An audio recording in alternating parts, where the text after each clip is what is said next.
बिस्मिल्लाहिर्रहमानिर्रहीम।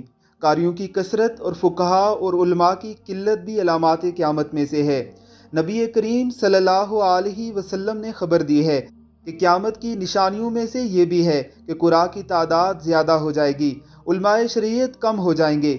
हज़रत अबू हुरैरा रज़ी अल्लाह ताला अन्हु बयान करते हैं कि रसूलुल्लाह सल्लल्लाहु अलैहि वसल्लम ने फरमाया, एक ज़माना ऐसा आएगा जिसमें क़ुरा की कसरत और फुक़हा की किल्लत होगी, इल्म उठा लिया जाएगा और हर्ज ज़्यादा हो जाएगा।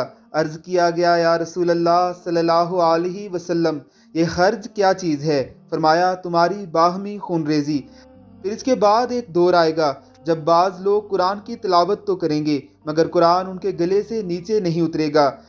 फिर एक ज़माना आएगा जब एक मुनाफिक, काफिर और मुशरिक भी मोमिन से बहसो जदाल करेगा और मोमिन की बातों का तुर्की ब तुर्की जवाब देगा।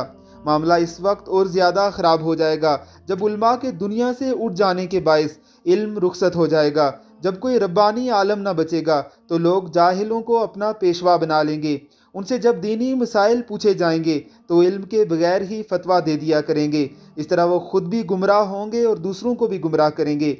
हज़रत अब्दुल्ला बिन उमर रज़ी अल्लाह ताला अन्हु बयान करते हैं कि रसूलुल्लाह सल्लल्लाहु अलैहि वसल्लम ने फरमाया, अल्लाह ताला अचानक दुनिया से इल्म को नहीं उठाएगा कि ये यकलख्त अपने बंदों से उसे खींच ले, बल्कि इल्म को उलमाए किराम की वफ़ात के ज़रिए से ख़त्म करेगा। हत्ता कि जब दुनिया में कोई आलम ज़िंदा नहीं बचेगा तो लोग जाहिलों को अपना पेशवा बना लेंगे। उनसे जब दीनी मसाइल पूछे जाएंगे तो वो बग़ैर इल्म के फतवा देंगे। वो खुद तो गुमराह होंगे ही, दूसरों को भी गुमराह करेंगे।